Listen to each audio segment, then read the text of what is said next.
Welcome back students. NEET ब्रह्मास्त्र MCQ series में मैं आपका अपना डीपी सर, और इस चैप्टर को मैं आपके सामने लेकर आया हूँ मैग्नेटिज्म एंड मैटर। चैप्टर बहुत ही आसान है और इससे क्वेश्चंस नीट में एवरी ईयर आते हैं। मैं जानता हूँ ये चैप्टर्स आपको सबसे आसान भी लगता है, नो डाउट बहुत आसान है। फार्मूला बेस्ड क्वेश्चंस हैं, फार्मूला बेस ही इसमें ज़्यादातर आएंगे सभी क्वेश्चंस। बस आपको फार्मूला याद रखना है, उसे भूलना नहीं है। और कुछ कॉन्सेप्चुअल चीज़ें जैसे कि a magnetic needle suspended bye a silk thread. मान लो एक मैग्नेटिक निडल, जिसको हम ऐसे लिखते हैं, ये इसको हमने एक सिल्क थ्रेड से बांध रखा है, वाइब्रेटिंग इन अर्थ मैग्नेटिक फील्ड। ये अर्थ के मैग्नेटिक फील्ड में वाइब्रेट कर रही है।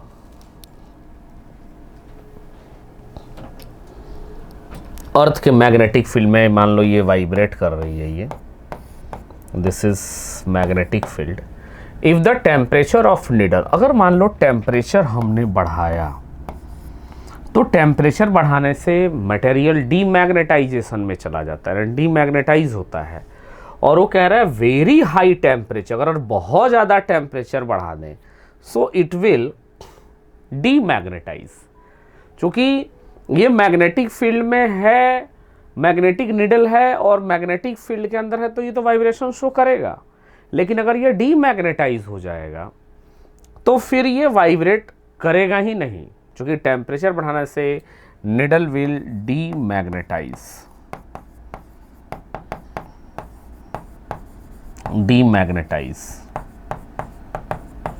और डीमैग्नेटाइज हो गया अगर, तो इस पर किसी तरह का कोई टॉर्क कुछ भी नहीं लगेगा। जब टॉर्क नहीं लगेगा सो मैग्नेटिक मोमेंट भी नहीं रहेगा, मतलब ओवरऑल टॉर्क ही ज़ीरो, टॉर्क ज़ीरो हो जाएगा। तो फिर नो मूवमेंट, तो टाइम पीरियड डिक्रीज तो करेगा, बट उससे भी ज़्यादा टाइम पीरियड रिमेंस नहीं, ये तो गलत है, टाइम इंक्रीजेज नहीं। द निडल स्टॉप वाइब्रेटिंग, ये ऑप्शन बिल्कुल सही है, needle stop vibrating.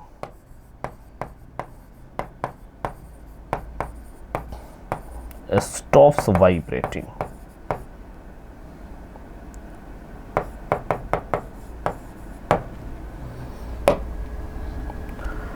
The area enclosed by a hysteresis loop, hysteresis loop पढ़ाया जाएगा आपको। ये इस तरह का कुछ लूप होता है, तो इसमें जो एरिया है, इसका एरिया जो होता है वो क्या देता है, तो थ्योरेटिकल बेस्ड क्वेश्चन है ये। रिटेंटिविटी नहीं, ससेप्टिबिलिटी नहीं, परमेबिलिटी नहीं, एनर्जी लॉस पर साइकिल होता है वो। तो उसका जो एरिया होता है याद रखना है, ये थ्योरेटिकल बेस्ड क्वेश्चन है। एरिया गिव्स हिस्टेरिसिस लूप का एनर्जी लॉस पर साइकिल, ये याद भी कराया जाता है। तो एक बार फिर से मैं रिमेंबर कर दे रहा हूँ, रिवाइज कर दे रहा हूँ कि आप जब भी हिस्टेरिसिस लूप का एरिया पूछे, एनर्जी लॉस पर साइकिल ही होगा। Force between two identical bar magnet, ये देखो मान लो दो बार मैग्नेट हैं, ये दोनों बार मैग्नेट हो गए, सेंटर्स इनके कुछ आर डिस्टेंस पे हैं।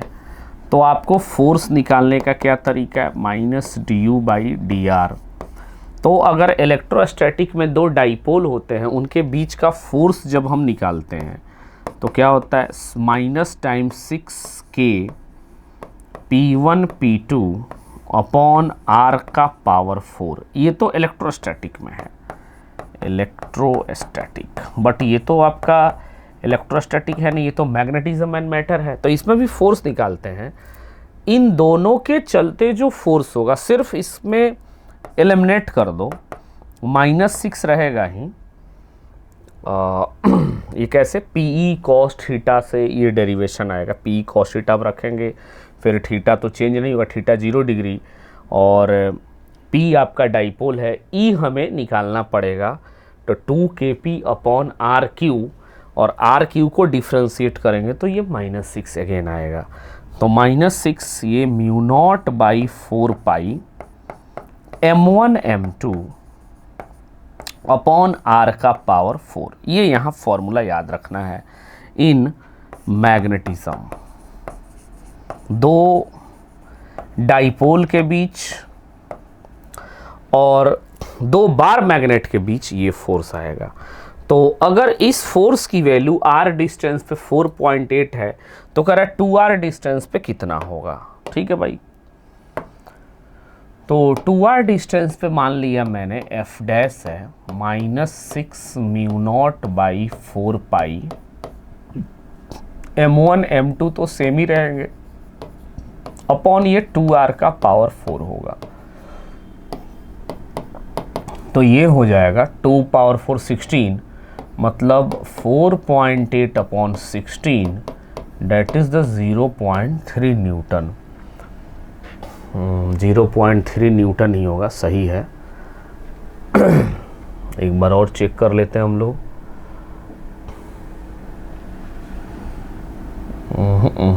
एक मिनट, हाँ सही है 0.3। तो ये हमें याद रखना है, ये वाला फॉर्मूला हमें याद रखना चाहिए। एक बार डेरिवेशन में देख लेते हैं। u की वैल्यू रखेंगे minus times P cos theta, तो प्लस और फिर ये डेरिवेशन आके माइनस। ठीक है, तो इस तरह से ये अच्छा सवाल था। A magnetic needle oscillate in a horizontal plane with a period t at a place where the angle of dip is 60 degree. मतलब आपसे कह रहा है t इक्वल टू क्या होता है इसका, angle of deep 60 degree when the same needle is made oscillate in vertical plane containing with magnetic meridian, its period will be। Angle of deep आपका दिया गया है 60 डिग्री दिया गया है। ठीक है, आगे देखते हैं इसको। तो फॉर्मूला क्या लगेगा, 2 pi under root I by M V. Horizontal plane का है तो यहाँ पे हम BH लिख दे रहे हैं, और T डैश की वैल्यू हो जाएगी, वर्टिकल से पूछ रहा है तो I by M B V. दोनों इक्वेशन को डिवाइड अगर हम करें, इन दोनों को अगर मैं डिवाइड करूं, so T dash by T equal to ये होगा under root BH by BV। 60 degree angle दिया गया है तो ये कितना हो जाएगा, BV cos 60 degree upon BV। So ये कैंसिल्ड हो गया। T dash equal to T under root cos 60 degree. So T dash की वैल्यू जो होगी वो कितनी होगी, T बाई रूट 2। एक बार देख लो, मैं फिगर से भी समझा दे रहा हूँ। मान लो कोई ये मैग्नेटिक निडल है इन अ हॉरिजॉन्टल प्लेन, ये हॉरिजॉन्टल प्लेन में है, मतलब वर्टिकल में नहीं है, plane with a period t at a place where angle of dip is 60 degree is made to oscillate in vertical plane magnetic meridian. तो मान लिया एंगल कितना हो गया आपका 60 डिग्री। अब जब इसको वर्टिकल प्लेन में लेगा तो पहले मान लो ये ऐसे दिया गया है इस तरह से, ये एंगल आपका कितना है 60 डिग्री। तो इसका ये वाला कंपोनेंट कितना होगा, B cos 60 डिग्री। तो अगर मान लो ये VB से अगर तुम्हें डर भी लगता है तो VB यहाँ से अगर हटा भी दें, B डैश ले लेते हैं,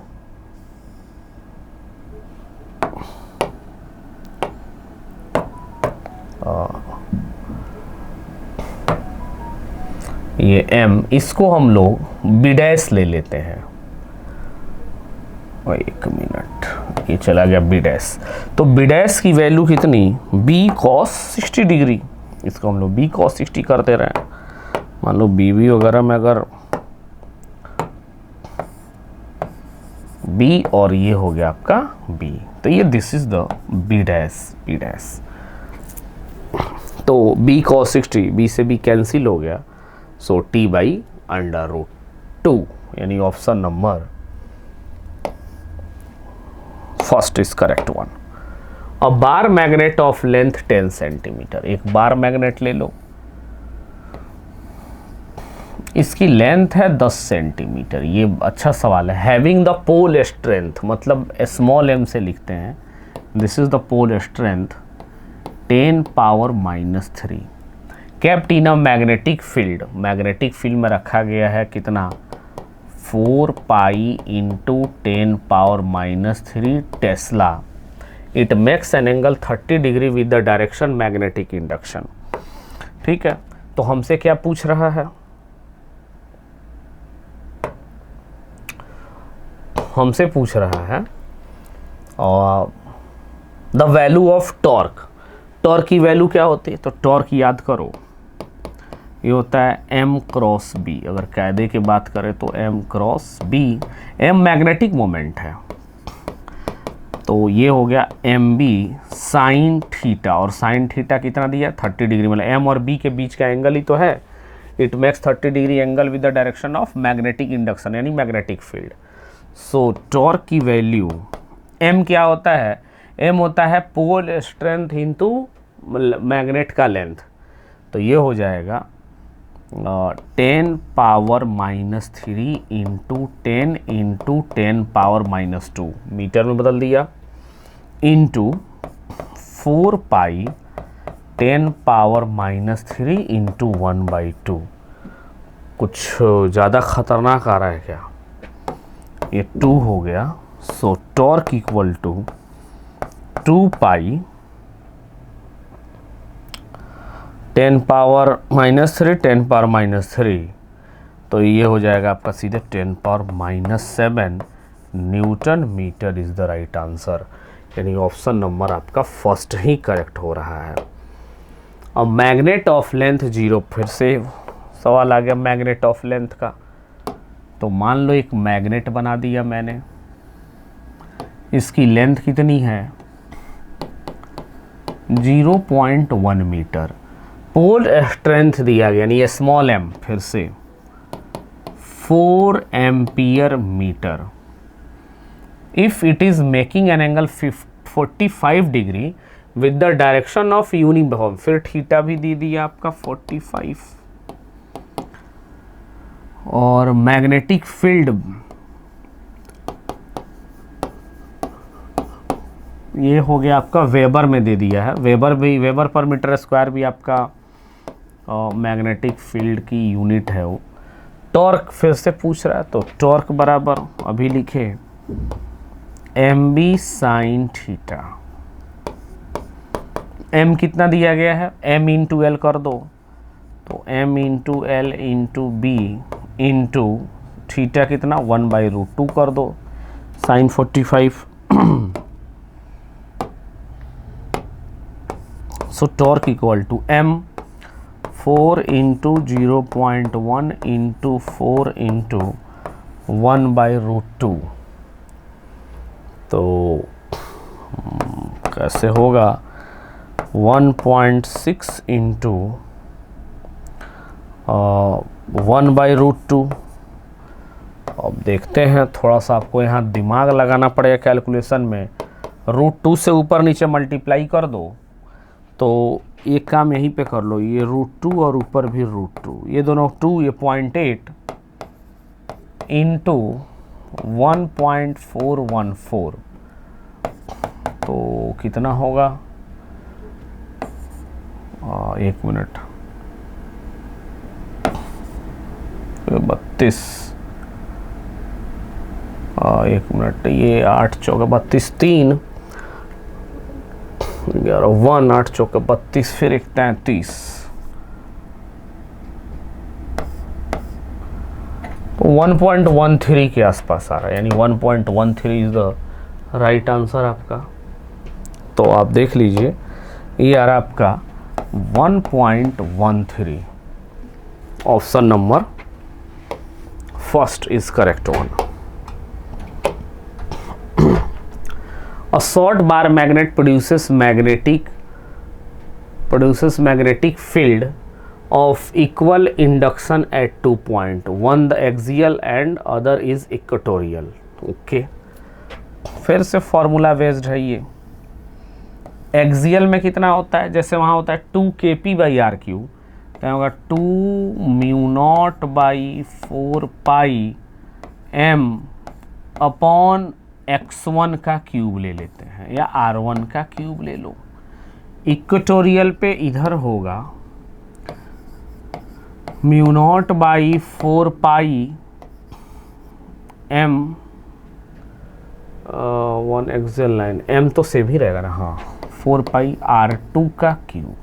ये दोनों बराबर हैं तो दोनों को बराबर करो।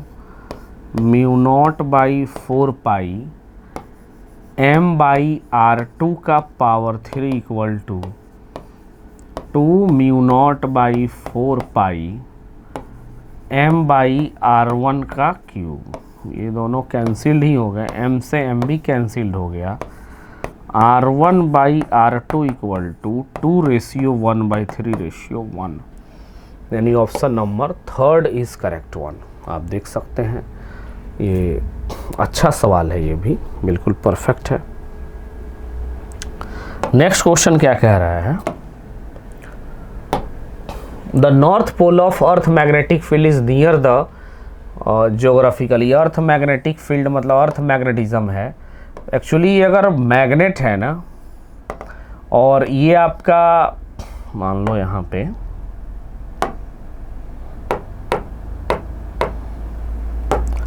यहाँ पे अगर आपका नॉर्थ पोल है और ये आपका साउथ पोल है ज्योग्राफिकल, तो मैग्नेट में क्या होगा, ये साउथ पोल होगा और ये नॉर्थ पोल होगा, यानी उल्टा चलता है। तो north pole of earth magnetic field is near the geographical south pole. The period of oscillation of a vibration magnetometer. Magnetometer वाला फॉर्मूला भी आपको याद रहना चाहिए, 2π√I/mb। ये याद रहना चाहिए आपको, ये formula T equal to 2π√I/mb। बिल्कुल ये मैग्नेटोमीटर, वाइब्रेशन मैग्नेटोमीटर का टाइम पीरियड का फॉर्मूला याद रहना चाहिए। नीट में ऐसे क्वेश्चन आते ही आते हैं। तो ये किस पे डिपेंड कर रहा है, I, M और H। अच्छा, B को H भी लिखते हैं, H फील्ड भी हम लोग लिख सकते हैं। सो ये मैग्नेटाइजेशन फील्ड है, तो नो प्रॉब्लम, आप ये भी फॉर्मूला लिख लीजिए, I/mh, ये भी चलेगा। तो I, M और H तीनों पे डिपेंड कर रहा है, यानी ऑप्शन नंबर दिया भी है। I is moment of inertia, देखो I moment of inertia, M is magnetic moment, H is the external magnetic field, यानी B और H यहाँ बराबर ही हम लोग ले सकते हैं। एक्सटर्नल मैग्नेटिक फील्ड, एक होता है आपको मैग्नेटाइजिंग फील्ड, एक होता है मैग्नेटाइजेशन। तो H is the magnetizing field है ये आपका। The susceptibility of a diamagnetic. Susceptibility क्या होता है, पहले तो μr का रिलेशन होता है 1 + इसको काई बोलते हैं, इसी को बोलते हैं ससेप्टिबिलिटी। और एक और रिलेशन ये आएगा μ0 1 + x। ये दो हमें फॉर्मूले याद रखने पड़ते हैं, एक रिलेटिव परमिएबिलिटी और एक परमिएबिलिटी ऑफ स्पेस, और ये है परमिएबिलिटी ऑफ फ्री स्पेस। ये रिलेशन हमें याद रखने हैं। तो susceptibility of diamagnetics to negative, so slightly vary with the temperature, first decreases, slightly vary with the temperature है ये, टेम्परेचर थोड़ी सी वेरी करता है। if a piece of metal was thought to be a magnet, which one of the following observation would offer? अच्छा, a piece of metal was brought to magnet, which of the conclusive evidence? It repels a known magnet, it attracts a steel, ना यही है, it repels the magnet. The magnet can completely demagnetize by, अगर किसी magnet को demagnetise पूरी तरह से करना है तो इसके अपोजिट में, मान लो इसका एक्सटर्नल नॉर्थ ये है, ये साउथ है, तो एक्सटर्नल फील्ड की तरह ऐसे जा रही है, तो इसके अपोजिट एक फील्ड ऑफ एप्रोप्रिएट स्ट्रेंथ, मतलब इससे बराबर है, इससे ज़्यादा लगा दो, ये डीमैग्नेटाइज हो जाएगा।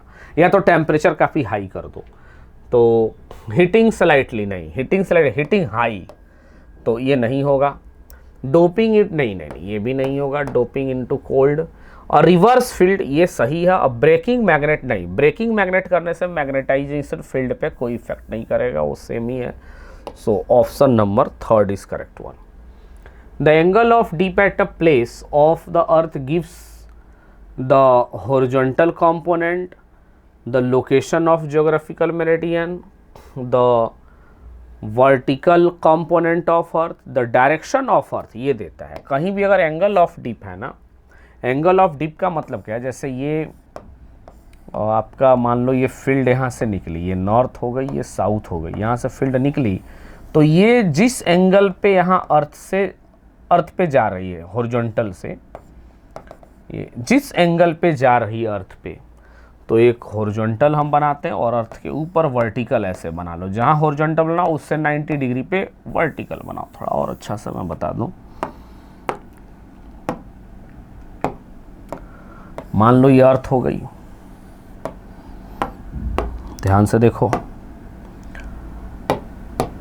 ये आपकी अर्थ मैग्नेट की तरफ बिहेव करती है, ये नॉर्थ हो गया, ये साउथ, यहाँ से फील्ड निकली और यहाँ जाके डीप कर गई।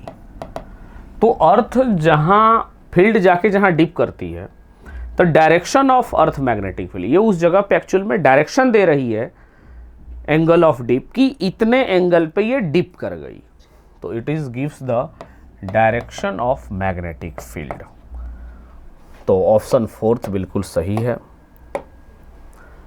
In the vibration magnetometer the magnet kept in the strip of when disturb vibrate the period आपको याद ही रखना पड़ेगा। टाइम पीरियड का formula 2π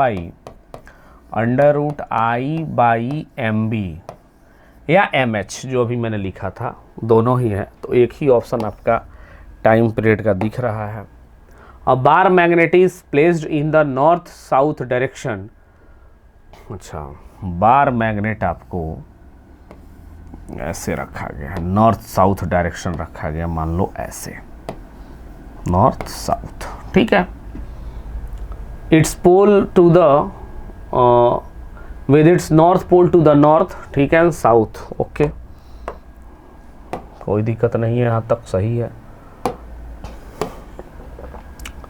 will point 0 magnetic field, तो कहाँ पे 0 आएगा, तो 0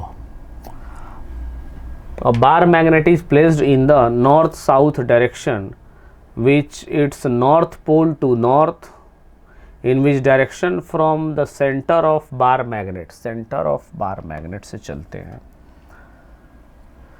will points of magnetic field 0, कहाँ पे मैग्नेटिक फील्ड लाइंस 0 होगी, मतलब आपको ऐसे जाना है, अगर ऐसे, तो ये नॉर्थ साउथ है, तो नॉर्थ एंड साउथ नहीं, नॉर्थ एंड साउथ तो नहीं होगा, इसके परपेंडिकुलर, जैसे आप देखिए ये डाइपोल है ना, ये -Q, ये +Q, अगर इस डाइपोल पे हम यहाँ पोटेंशियल, ये सभी जगह पोटेंशियल चेक करें, अगर बिल्कुल सेम डिस्टेंस पे है, तो कितना आएगा, ये 0 आएगा। तो वहीं कह रहा है कि 0 मैग्नेटिक फील्ड लाई कहाँ होगा, यानी इसके ठीक परपेंडिकुलर, ऐसे नहीं, ऐसे तो फील्ड यहाँ से निकलेगी और यहाँ आएगी, यहाँ से भी निकलेगी आएगी। तो अगर हम बात करें ईस्ट एंड यानी परपेंडिकुलर, तो सिर्फ एक ही डायरेक्शन आ रहा है, east and west. A bar magnet of magnetic moment, capital M, 10⁴ joule per tesla, is free to rotate in a horizontal plane.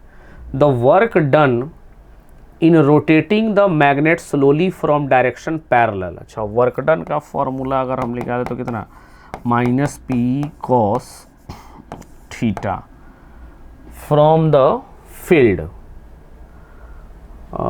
क्या कह रहा है, the direction, the work done in rotating the magnet slowly from a direction parallel to horizontal magnetic field to a direction of 60 degree from the field will be। अच्छा, तो work done minus PE cos theta 2 minus cos theta 1। तो parallel horizontal field minus PE, ये आपका 1/2 cos 0 1, so that is the PE into 1/2 minus minus plus. So work done का जो formula है, P कितना दिया गया है आपका, और P नहीं है ना यहाँ पे, सॉरी यहाँ पे M रहेगा और B रहेगा, MB। ये तो मैंने इलेक्ट्रोस्टैटिक वाला लिख दिया था। ये रहेगा आपका माइनस MB, तो ये हो गया आपका MB। M कितना है 10 power 4 into 4 10 power minus 5 into 1/2। So that is the 2। W बराबर आ रहा है आपका 0.2 joule is the right answer. So 0.2 joule is the right answer. Option number first ही है इसका। The magnetic line of force inside a bar magnet. अच्छा, magnetic line inside a bar magnet, bar magnet के अंदर चलो, मान लो ये south है, ये नॉर्थ है, तो ऊपर तो नॉर्थ से साउथ, अंदर साउथ टू नॉर्थ। तो क्या कर रहा है, डू नॉट एग्जिस्ट ना, गलत है। Depend upon area of cross section of the no are from south pole to north pole, ये बिल्कुल सही है। यहाँ से अंदर में, बार मैग्नेट के अंदर में जो फील्ड एग्जिस्ट करती है, मैग्नेटिक फील्ड, वो साउथ टू नॉर्थ एग्जिस्ट करती है। The length of a magnet is large compare to its width and breadth. The time period of its oscillation in vibration magnetometer is 2 second. The magnet is cut along its length. Okay, अच्छा है भाई। मैं क्या कह रहा है, पहले तो ये देखते हैं हम लोग। Cut along its length into 3 equal part and these parts are then placed on each other। एक के ऊपर एक रखा गया भाई। The time period of this. Okay, तो सबसे पहले टाइम पीरियड की वैल्यू कितनी होगी, 2 pi under root I by MB। ये हमें याद रखना है, इसको तो भूलना ही नहीं है। अब हमने क्या किया है, तीनों को काट दिया है, यानी एक बड़ा मास था उसको 3 इक्वल पार्ट में काट दिया। तो पहले तो मुझे निकालनी पड़ेगी आई डैश इनकी। आई डैश कितना होगा, एक को काटे M/3, तो लेंथ भी काटे ना। अच्छा, मैं ये आई डैश मतलब ml²/12। कैसे, क्योंकि ये कुछ बीच से लटकाया गया है ऐसे। तो रॉड का मोमेंट ऑफ इनर्शिया का वोट कितना होता है, अगर हम सिर्फ मोमेंट ऑफ इनर्शिया बात करें, ml²/12। अब क्या किया गया है, इसको 3 इक्वली पार्ट में काटा गया है। तो आई डैश निकालें, M/3 इंटू L/3 का स्क्वायर इंटू 1/12, और फिर सबको क्या किया गया, एक के ऊपर एक जोड़ा गया, यानी एक का मोमेंट ऑफ इनर्शिया इतना, तो 3 का कितना, इंटू 3। सो आई डैश की जो वैल्यू आएगी, ये ml²/9 इंटू 1/12, यानी आई डैश जो आ रहा है वो आ रहा है I/9। बाकी तो कोई चेंज ही नहीं है। सो टी डैश की जो वैल्यू है वो कितनी है, 2 pi under root I dash मतलब I/9 इंटू MB। सब कुछ सेम है। सो 2/√9, इसका वैल्यू कितना है, this equal to 2 second. So 2/3 is the right answer. बहुत ही अच्छा सवाल है अब तक में ये। Option number 2 is correct one. The material suitable for making electromagnetic low retentivity, याद रखना है इलेक्ट्रोमैग्नेट किससे बनते हैं, तो जिसका हिस्टेरिसिस लूप का ग्राफ पतला होता है। जो ग्राफ हिस्टेरिसिस लॉस में मोटा बनेगा मतलब वो हाई रिटेंटिविटी हाई कोरिसिविटी वाला होगा, लेकिन उससे कंप्यूटर के चिप्स वगैरह बनते हैं। हमें अगर इलेक्ट्रोमैग्नेटिक बनाना है तो सॉफ्ट मैग्नेटिक मटेरियल लेना है, हार्ड नहीं लेना है। और सॉफ्ट मैग्नेटिक मटेरियल का हिस्टेरिसिस लूप का जो ग्राफ है वो पतला होगा। पतला ग्राफ होने का मतलब लो रिटेंटिविटी एंड लो कोरिसिविटी। सो कौन सा ऑप्शन है आपका, option number 2 is correct one. Curie temperature is the temperature above which a ferromagnetic material becomes paramagnetic. ये सब आपको theoretical याद रखना है। The coercivity of a small, coercivity क्या होता है ये देख लो एक बार। तो B इक्वल टू, मैं वहीं पे बता दे रहा हूँ, म्यू नॉट एन आई। जैसे ही तुम B बाई म्यू नॉट करोगे ना, एक तरह से ये है तो मैग्नेटिक फील्ड ही, तो B बाई म्यू नॉट को बोलते हैं हम लोग कोरिसिविटी, यानी एच फील्ड, यही है एच फील्ड। और एच फील्ड कहाँ होता है, हॉरिजॉन्टल लाइन पे, यहाँ पे वो कोरिसिविटी, और ऊपर जो होता है वो होता है रिटेंटिविटी। तो एच कोरिसिविटी बोले मतलब एक्स एक्सिस को देखो हमेशा। So this is coercivity. तो कितना दिया गया है, 3 × 10⁻³ एच की वैल्यू कितनी, Ni, यानी ये रख लो, इज इक्वल टू, एन क्या होता है, number of turns per unit length. ये डेफिनेशन ही कहती है number of turns per unit length. तो नंबर ऑफ टर्न्स कितना है, 100, लेंथ है इनटू आई। तो ये 2 0 से 2 0 कैंसिल। करंट की जो वैल्यू आ रही है 3 एम्पियर डायरेक्टली, यानी ऑप्शन नंबर आपका 4th करेक्ट है। एक बार चेक कर लो, ये ऊपर जहाँ 10⁻³ से 10⁻³ रिजेक्ट हो गया, सही है। और 25 centimetre long solenoid has radius, एक मिनट थोड़ा पानी पी लिया जाए।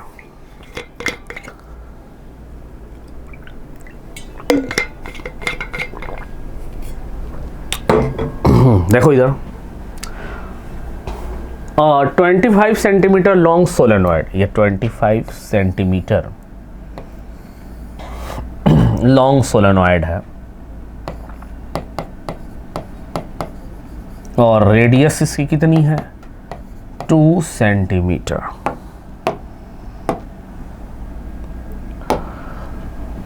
टोटल नंबर ऑफ टर्न्स, अच्छा एन की वैल्यू दी गई है, sorry, N equal to 500। It carries a current, current कितना है आपका 15 ampere. It is equivalent to magnet of the same size magnetization. अच्छा, मैग्नेटिक पर यूनिट वॉल्यूम, ठीक है, वॉल्यूम ले लो। तो I इंटू ए अपॉन, नीचे भी वॉल्यूम कर दो, इंटू एन, एन भी रहेगा ना, सॉरी, इंटू एन, चूंकि नंबर ऑफ टर्न से मल्टीप्लाई होगा। इसको एम डैश कर लेते हैं हम लोग। आई कितना है 15, एरिया इंटू 500, वॉल्यूम कितना है ए इंटू लेंथ। देखो ए से अपने आप कट गया। So M dash equal to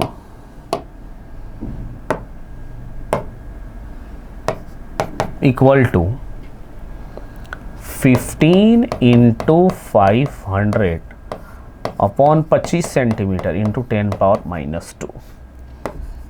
तो एम डैश 500 इंटू 100 25, ये दोनों मिलके 3 यानी 30,000 के आसपास, 30000 एम्पियर पर मीटर, यानी ऑप्शन नंबर आपका second is correct one. A short bar magnet is placed in a magnetic meridian to the earth with north pole pointing out. Neutral points are found at distance 30 centimetre from the magnet on east-west line drawn through the middle point of magnet. The magnetic moment of bar magnet. ओहो हो, अच्छा question है। मतलब आपसे ये कह रहा है कि ईस्ट वेस्ट लाइन, मतलब मैग्नेट अगर इधर रखा गया तो यहाँ की बात कर रहा, तो यहाँ पे फील्ड कितना होता है, mu naught by 4 pi capital M by R cube, यही तो होता है। तो B बराबर फॉर्मूला लगा दो। अब ये थोड़ा सा आपको समझना पड़ेगा क्यों ईस्ट वेस्ट कह रहा है। मतलब ईस्ट वेस्ट तो इसके परपेंडिकुलर होगा, चाहे आप परपेंडिकुलर ऐसे लो या बोर्ड के अंदर लो, बात वही है। तो B equal to mu naught by 4 pi capital M by R cube.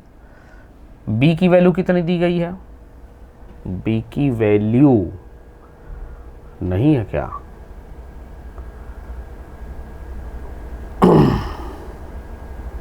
अच्छा दिया गया 3.6 × 10⁻⁵ और ये हॉरिजॉन्टल कंपोनेंट ही है भाई। म्यू नॉट 4 पाई कितना होगा, 10⁻⁷ इंटू 30 सेंटीमीटर है, डेट इज द M। अब इसमें जो आंसर आएगा आपका, एक ऑप्शन कोई ना कोई मैच करेगा, तो एक बार मैं देख लूं कौन सा आ रहा है। 10⁻² हो जाएगा ये,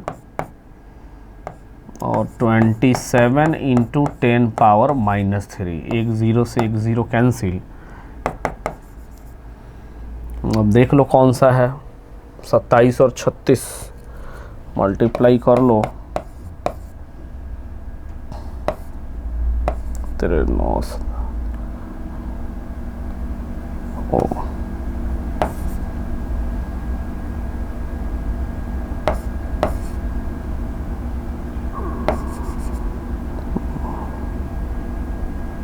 दो 8 9.7 के आसपास आना चाहिए, जो कि आ भी रहा है हमारा 9.7 एग्जैक्ट आ रहा है आपका same. A magnetic dipole is acted upon by two magnetic fields which are inclined to each other at an angle of 75 degree.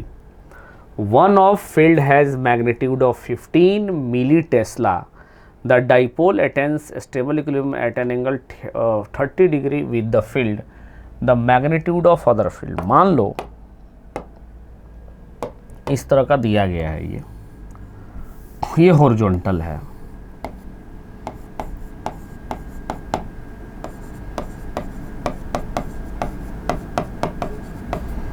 यहाँ से एक फील्ड इधर गई है, एक फील्ड आपकी इधर आ गई है, इन दोनों के बीच का एंगल है 75, जिसमें ये है आपका 30 और ये है 45। सामने वाला कंपोनेंट कितना, B1 साइन 30 और ये कितना B2 साइन 45। ये दोनों बराबर हैं, तो इन दोनों को बराबर कर दो अब सीधे। सो B1 की वैल्यू कितनी, और B1 एक मिनट, वो मैग्नेटिक डाइपोल मोमेंट है, MB1 होगा, M और M ये दोनों बराबर होगा। एक minute, magnetic dipole is acted, हाँ डाइपोल है, ठीक है।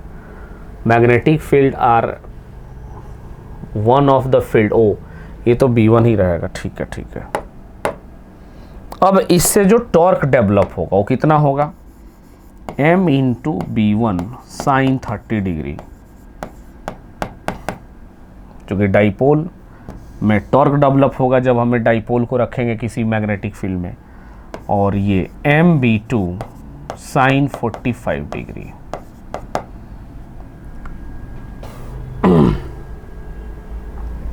M से M कैंसिल, B1 है 15 1/2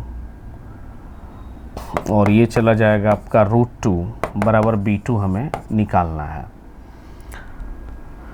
तो कह रहा है one of the field has magnitude 15, the dipole attains equilibrium. Dipole equilibrium attain करने का मतलब क्या हुआ, नेट टॉर्क 0 या दोनों पे लगने वाले टॉर्क की वैल्यू बराबर। तो एक फील्ड ये लगेगी और टॉर्क भी कैसा होना चाहिए, M B sine theta, M B sine theta. तो साइन थीटा कितना है यहाँ पे 30 आएगा और यहाँ 45, तो सही है, कोई दिक्कत नहीं है। यहाँ पे B2 की वैल्यू आ जाएगी 15/√2, √2 और √2, ठीक है। और 15/√2 की वैल्यू कितनी आएगी,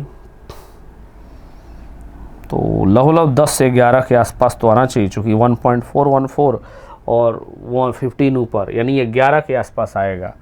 सो number 2 is correct one.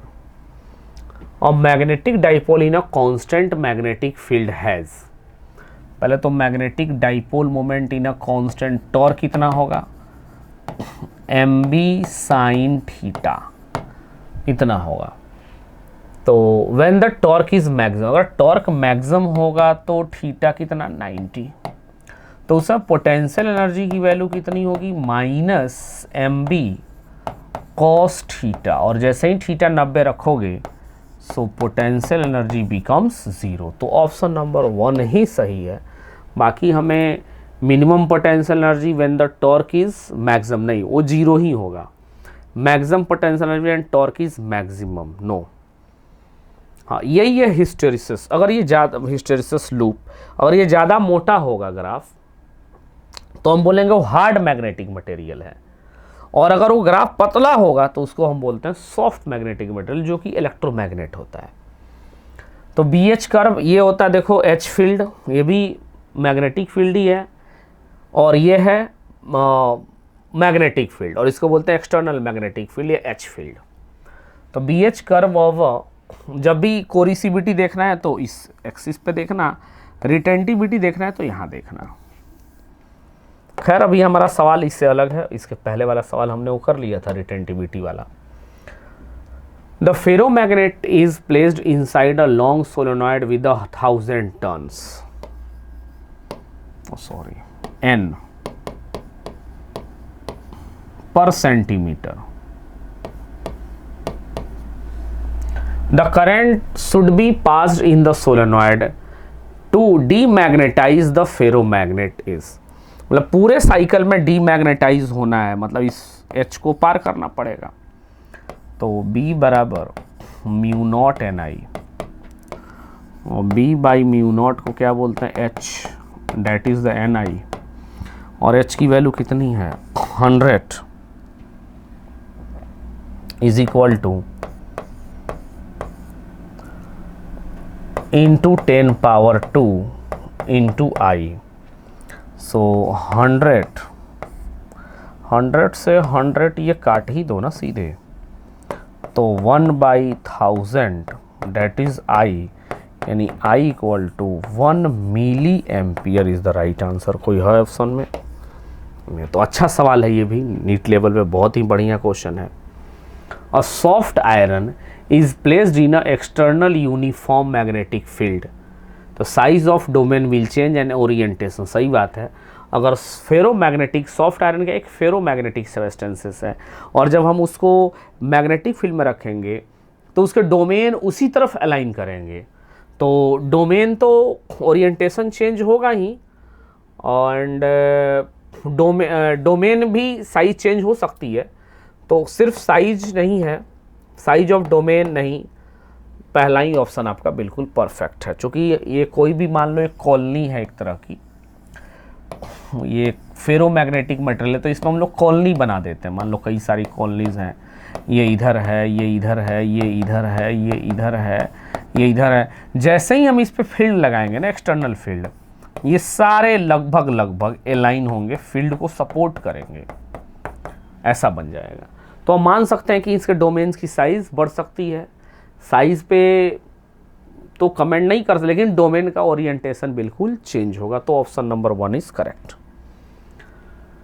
The magnetic susceptibility of a material rod is 499 और 499। परमेबिलिटी इन वैक्यूम इज इतना, द एब्सोल्यूट परमिटिबिलिटी का फॉर्मूला μ0 1 प्लस ससेप्टिबिलिटी। बस सॉल्व कर लीजिए, इसको आ जाएगा। फॉर्मूला याद रहना चाहिए, नीट देने जा रहे हो ये फॉर्मूला भूलना नहीं है, क्योंकि ऐसे सवाल आएंगे ही आएंगे। म्यू नॉट कितना है इंटू 10 पावर -7, 1 + 4 99, सो कितना होगा 4 पाई इंटू 500 इंटू 10 पावर -7, तो 2000 यानी 2 पाई इंटू 10 पावर -4। यही आंसर आपका सेटिस्फाई कर रहा है। Choose the correct option. True deep is not mathematical, ना गलत है। True deep is less than the apparent deep, ये सही है। True deep is always greater than apparent deep, the deep is always equal to apparent, no. The soft iron is a suitable material for making an electromagnet, this because soft iron is low coercivity and low permeability. Permeability भी उसकी क्या होनी चाहिए, कम। कैसे? So mu R equal to 1 + chi यानी xylem, तो लो कोरिसिविटी होना चाहिए, यानी ग्राफ पतला होना चाहिए। ऑब्वियस सी बात है, ग्राफ ये जो है ना, ये अभी आपने जो ये ग्राफ देखा, कहाँ चला गया, ये ग्राफ पतला होना चाहिए, तो ये कोरिसिविटी है और ये रिटेंटिविटी है, तो दोनों कम होना, कोरिसिविटी भी कम होना चाहिए। अब उस हिसाब से ऑप्शन देखते हैं, लो कोरिसिविटी एंड लो रिटेंटिविटी, तो ऑप्शन में ही नहीं है, नहीं ऑप्शन में है, तो लो कोरिसिविटी एंड लो, चूंकि परमेबिलिटी कम होगी तो रिटेंटिविटी भी कम होगी, so option number 2 is correct one. The susceptibility of a paramagnetic material is 99, the permeability of the material, अरे ये तो फिर से वही सवाल आ गया, सेम सवाल repeat. Mu equal to 4 pi into 10 power -7 into 100, 1 + 99, 4 pi into 10 power -5। सीधे सीधे सवाल आ गया आपका। मैं यहाँ फॉर्मूला फिर से एक बार लिख दे रहा हूँ, mu equal to mu naught 1 + chi, यानी जाइलम या काई बोलते हैं susceptibility. The space inside a straight current carrying solenoid is filled with a magnetic material having the susceptibility. अच्छा जी मतलब 1 + काई ये होता है, तो क्या कह रहा है, व्हाट इज द फ्रैक्शनल। अच्छा, फ्रैक्शनल मतलब B final minus B initial upon B initial. B final क्या हो गया, mu naught mu r into N I minus mu naught N I upon mu naught N I, ये हो जाएगा आपका simple mu R -1, तो mu R -1 भी कितना होगा, ससेप्टिबिलिटी ही तो आ रहा है, mu R -1 equal to xylem, xylem मतलब काई, काई का मतलब 1.2 इंटू 10 पावर -5 ही आएगा, same answer. Option number 1 is correct one here. At a certain place the angle of dip is 30 degree and the horizontal component of earth magnetic field is 0.5, तो tan 30 equal to BV upon BH, so BV equal to 0.5 by √3, तो net magnetic field का formula क्या होता है, under root horizontal का vertical का square horizontal का square का स्क्वायर प्लस 0.5 बाई √3 का स्क्वायर। सॉल्व करते हैं इसको, सो बी नेट 0.5 बाहर कर लो और ये हो जाएगा आपका 1 + 1/3, मतलब 0.5 इंटू 2/3 डेट इज 1/3 और √3 ना, so sorry √3, that is the √3. Option number 1 is correct one.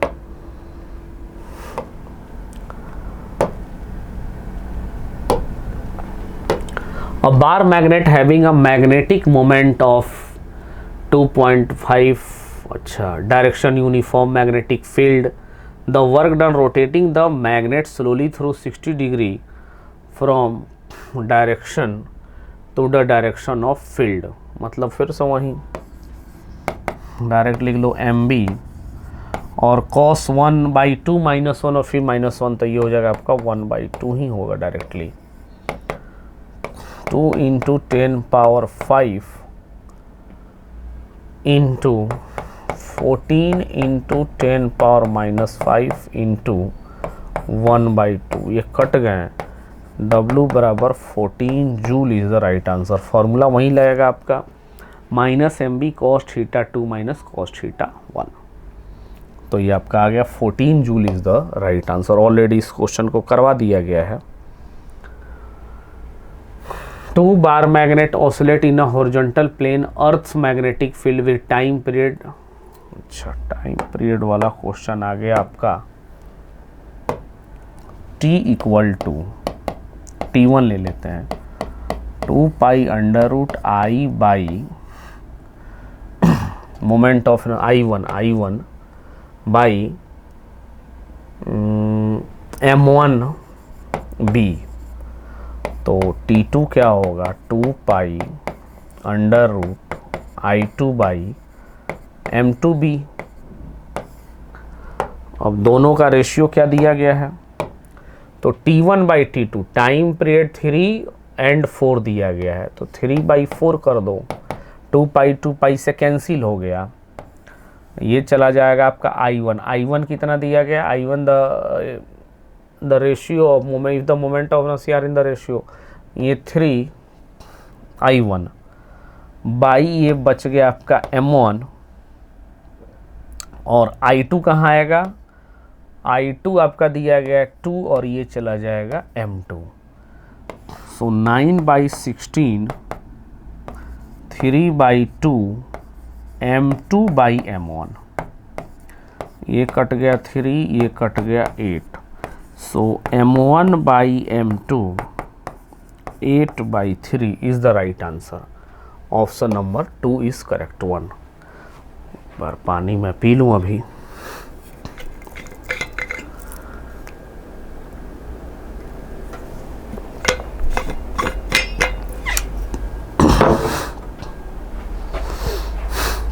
Eight by 3 is the right answer. Finished. तो मैग्नेटिज्म एंड मैटर कंप्लीटेड.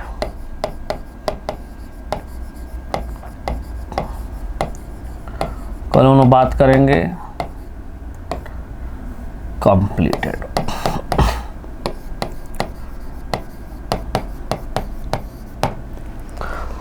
तो अच्छे से तैयारी करना माय डियर स्टूडेंट्स, और बहुत अच्छे से काम करेंगे हम लोग, मिलजुल के काम करेंगे. देखो, रिज़ल्ट एक बार के पढ़ा देने से भी नहीं होगा. एज अ कोच मैं आपसे प्रॉमिस कर रहा हूँ, आप सभी बच्चों के साथ में लग के प्रैक्टिस कराई जाएगी. जेईई मेन, एडवांस, नीट, सबकी अच्छी से तैयारी कराई जाएगी. बिंदास रहिए. ज़रा भी दिमाग पे एक्स्ट्रा बर्डन लोड लेने की ज़रूरत ही नहीं है, because we are with you. Okay, thanks, bye bye, take care.